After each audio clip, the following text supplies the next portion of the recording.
Well done, Aloy. Despite my reservations, you managed to secure Silence and his weapon. You're truly a shining example of Liz's... I've been thinking about what you said at your house. How you were friends with Elisabeth. It was more than that, wasn't it? Let me check something. Yeah, see, those red lips are too much.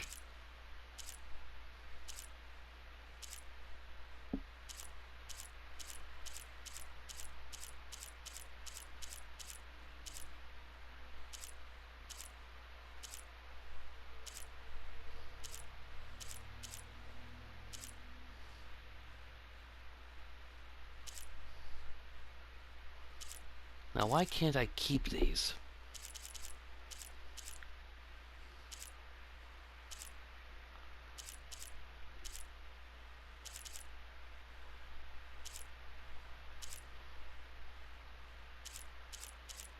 Why does it seem like I have black eyes?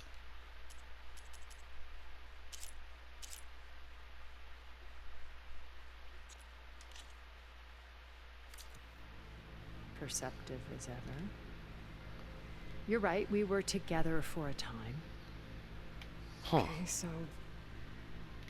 what happened? I was an orphan. I had always been alone. By my 30s, I was starting to wonder if that was simply my fate in life. And then I met Liz. We kept running into each other at conferences. We'd have coffee. At some point, it became drinks. I thought it was just shop talk, an exchange of ideas, but then I was surprised at how much I looked forward to seeing her. Soon we were flying halfway across the world every other week just to meet up. Huh. For the first time, I didn't feel lonely.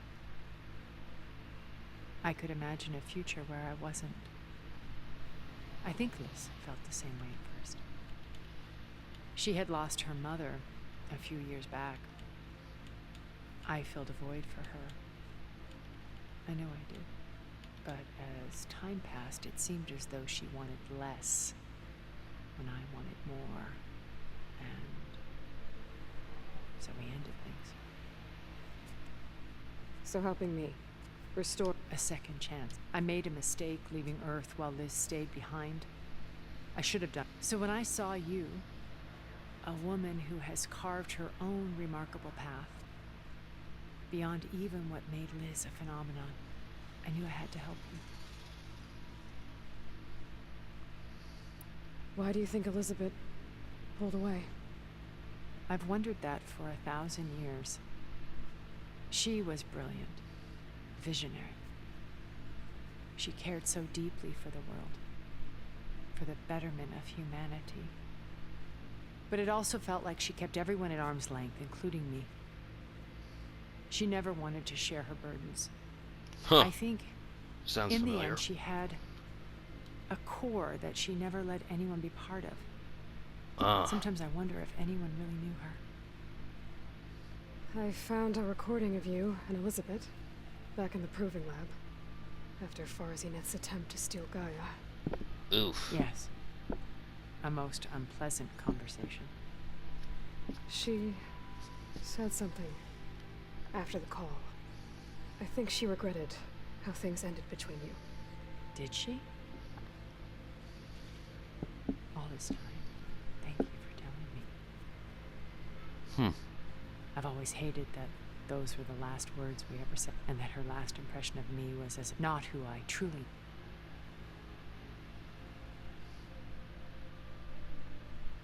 You said before that you're not like the other Zeniths. That you never were. But you went along with all of their plans. Out of necessity. Both when Earth was consumed and when the colony on Sirius was destroyed. I did what I had to try to undo it, hence the data channel with Beta. And the little trick I pulled to see. When it's time to break into the Zenith base, what can we... I'll go over the full layout once. Suffice it to say, we will need to push as dealing with heavy resistance along. There are also printing facilities where the others have been amassing the natural resources they've stripped from the region. What for? First for use in the base's infrastructure, and then to fabricate more Spectre drones, a small army of them. Ugh. When I was out in the wilds, I saw a shuttle take off from the island, heading for space. It was likely ferrying materials to and from our ship in orbit. After hundreds of years luxuriating in our digital comforts, the ship was barely space-worthy when we made our escape. Disaster can strike at any moment. We've learned our lesson.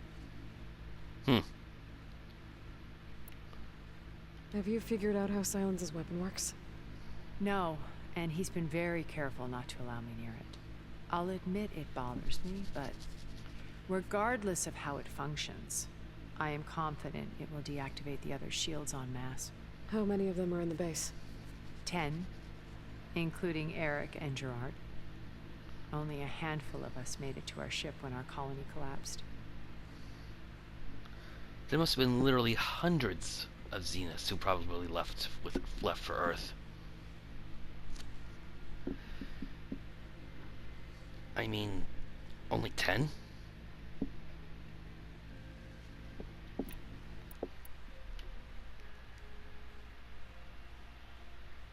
When I was in the ruins of Vegas, I found data on a man named Stanley CHEN. I think he was a Zenith. Stanley, ever the optimist.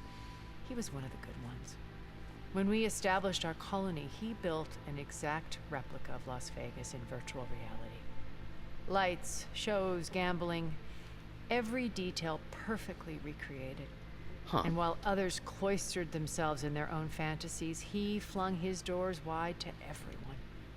The way you're talking about him, I'm guessing he didn't make it back to Earth? No, he perished when our colony was destroyed.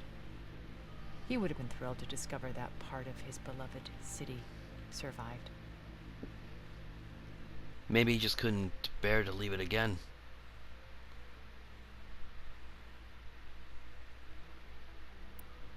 So, Erik. Was he always a bloodthirsty psychopath? I believe he got worse over time. On Earth, he was the founder of a profitable private military company. A band of cutthroats, in other words. Even as governments abandoned human combatants in favor of automated warfare. He found success with clientele that required a more personal touch. There's also the fact that, sending depending on how much money you got, sending something like a Kopesh or a Deathbringer to someone's doorstep isn't exactly subtle. But, if you want someone castrated, their fingers snapped, and then their fingers broken and then cut off, their eyes plucked, their teeth removed, their tongues forked, well, I got a feeling this is the kind of guy you would call. Or if you need to leave a severed horse's head in someone's bed. There were also rumors that he personally hunted and killed his targets. On occasion, all for the thrill of it. But on Sirius, he retreated to virtual reality simulations. In them, he could go on rampages as violent as he pleased, though I suspect with diminishing satisfaction. Alva's tribe believes he was one of the greatest people from the old world. Then they would be quite disappointed to meet him, though I'm sure he'd bask in the adoration. Well, what's to know? They called him both like the Great Protector and the Great Destroyer. Depending on which side of his shield you were on. When Beta escaped and hid in an ancient research facility, I saw another one of the Zeniths, Verbana. Who was she? A dull star amidst a sea of brighter constellations. I actually remember we found a data point for her. Something about her, like on her 40th something engagement? Unlike most of Far Zenith's members who amassed their wealth through shrewd business deals and technological achievements, Verbana inherited her billions. Oh. Her father had achieved great success in the luxury holotourism industry. In other words, being able to literally just step into a room and literally be on the other side of the world. I can imagine that'd be very appealing. So she was a trust fund baby. No wonder she was like, what the hell? That spoiled little brat tone.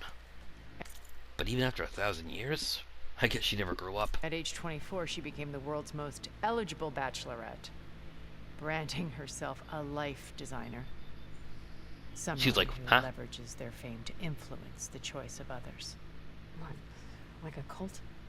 In a way, yes. Well, she must have done something right to have survived this long. She was her own brand of ruthless. That much is true. But even rats can cling to a vessel for escape. She was an entitled brat who thought the world owed her something.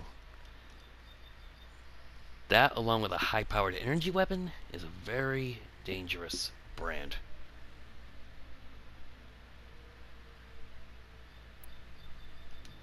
Okay, so I've had run-ins with a handful of Zeniths. What about the rest? An array of the wealthiest people on Earth. Titans of their industries. I'm gonna guess. All selfish and ruthless to the core. Most, but not all. There were a few with whom I got along. That was Stanley, after all. Annika Merjani, for instance, was always delightful. She founded the Holonet's most successful dance channel and was herself mesmerizing to watch. And I had fascinating discussions with Song Jiao about her work in cellular biology. Song Jiao. I think that was one of the names on the scroll in Legacy's Landfall. One of the revered ancestors, a healer. I'll have to check that back in a minute. Our immortality treatments are due in part to her achievements. But then there were others like Devin Miller, the CEO of a fast food printing corporation. His only real preoccupations were perfecting his golf swing and taking self-hollows. When I think about all of us, we really should have accomplished more. We had eternity. Isn't that what they say? People don't want to know how much time they have, or they don't want to know how much time they have, or they don't want to, purposefully get more of it. We say, I'll do it tomorrow. I don't feel like it today. This is what happens. These people spent 1,000 years with literally in their lazy boys. And look at what happened. What can you tell me about Gerard? He was the head of the world's largest financial conglomerate, and as such had dealings with almost every major corporation. It made him one of the wealthiest people on Earth, and certainly the wealthiest among Far Zenith. What does one person do with that much money? Buy more power, more influence. Gerard's always believed himself to be a refined patrician, able to maintain control with a polished smile.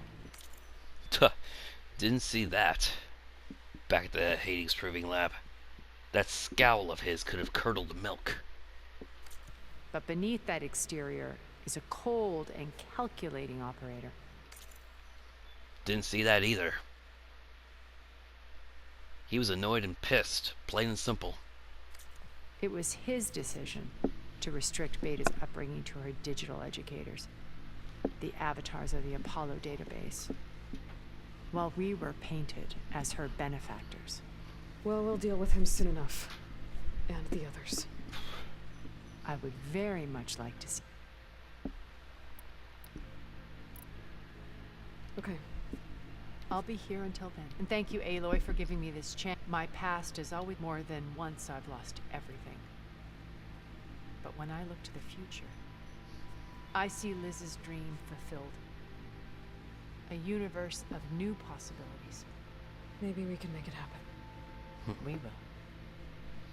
I won't let anything get in the way. I promise you that.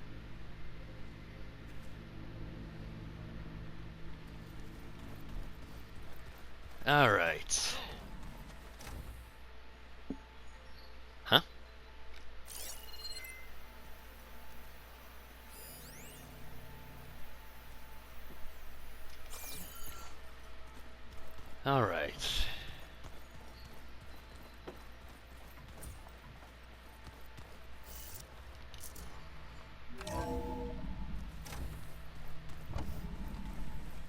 Okay. Maybe it's time to get everyone together so Tilda can brief us. But is there anything I should handle before that?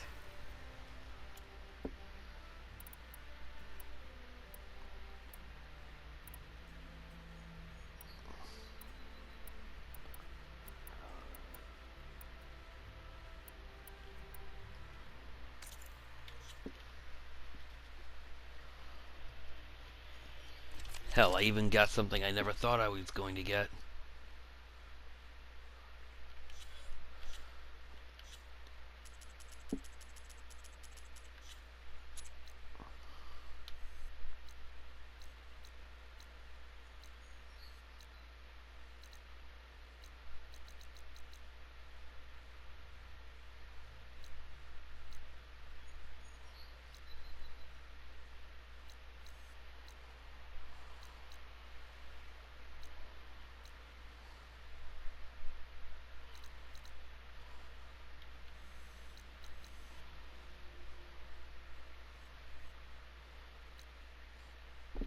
One nice thing about fixing the land gods, it got rid of all of or most of the red. By the time you took care of that mission, you didn't have anything left to worry about.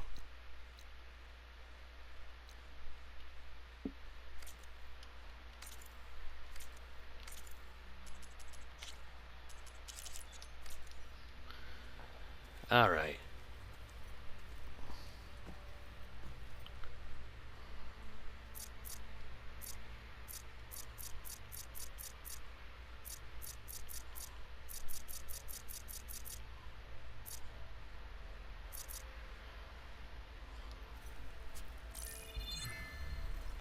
All right, people. I need you up in the control room, right away.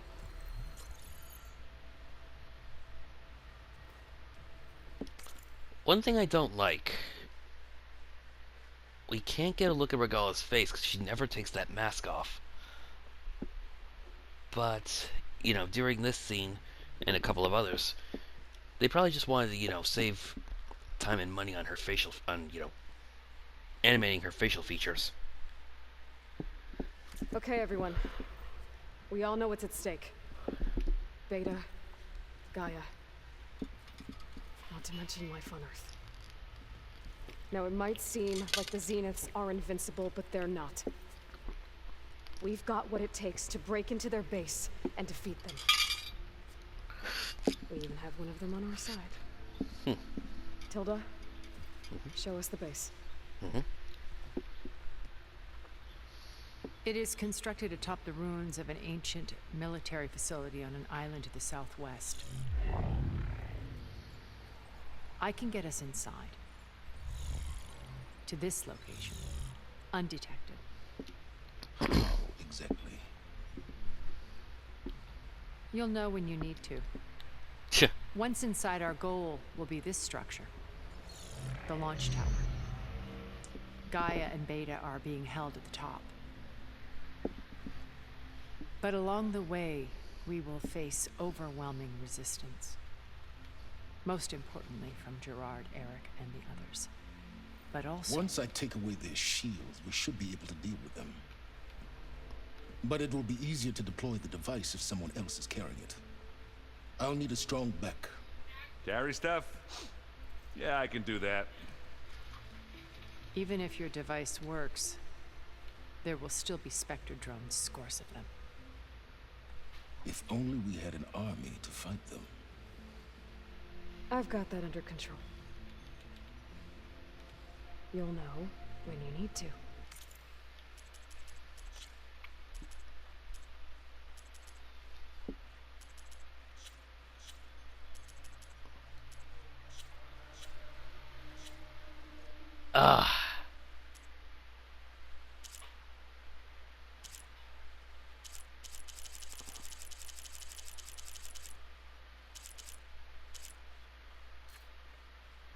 I'd have loved to give her a sneer right there for that shot.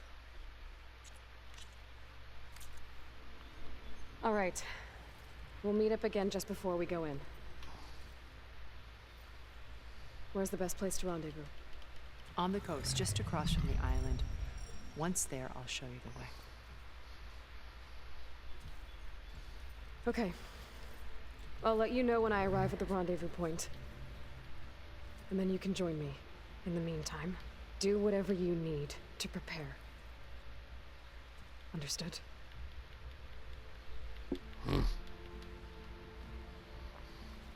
He's not used to either being in the dark or being told what to do. You two? A minute? Huh?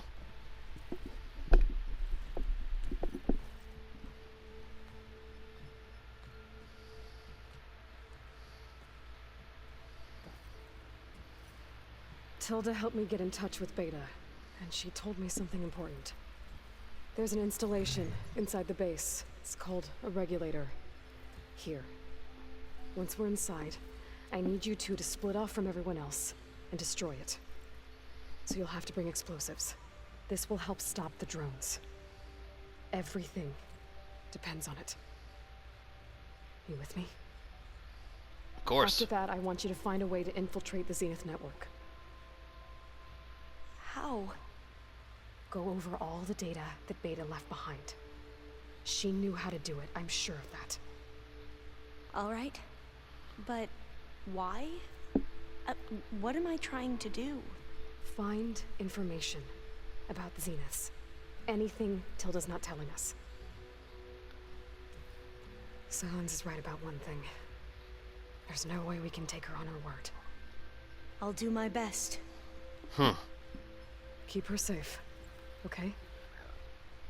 While she's doing her thing, we're gonna need a car to keep her watch her back.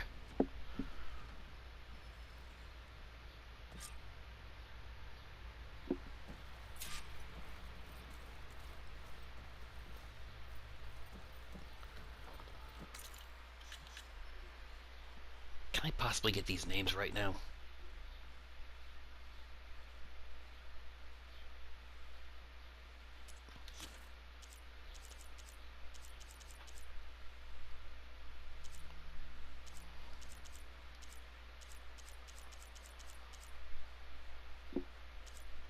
Katollo, Hikaru. I don't know why, but I always get them mixed up.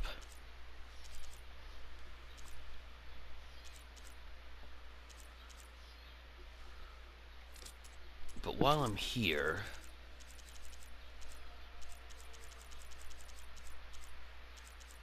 let's see.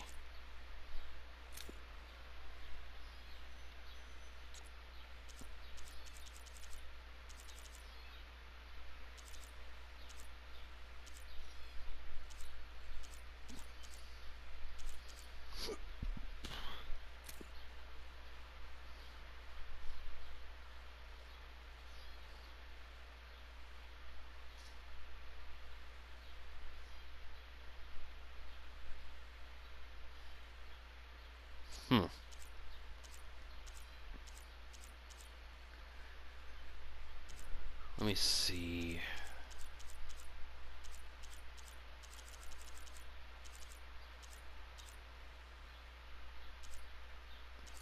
Sunlicker.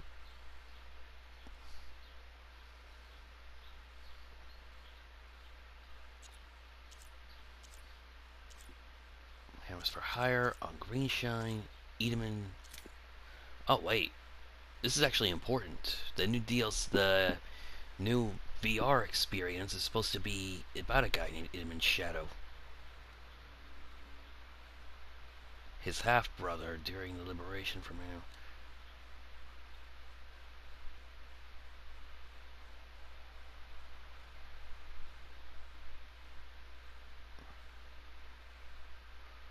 Before too kind.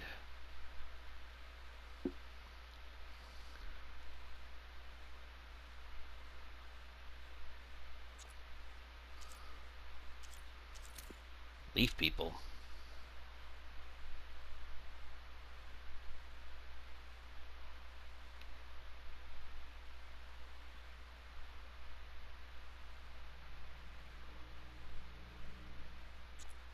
Huh.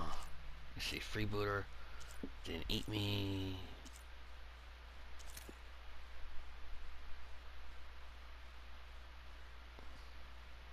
All right.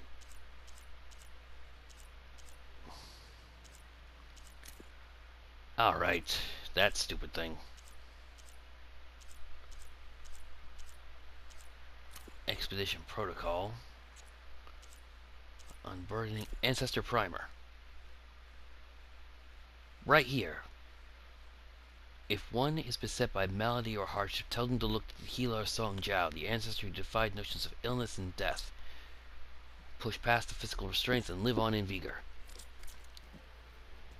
I knew it. I thought so. Alright, so now... no reason to come back here again, but...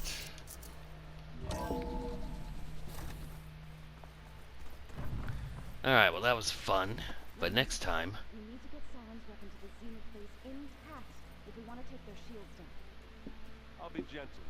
I promise. Good. Without it, there's no payback. Don't worry. Payback's all I think about.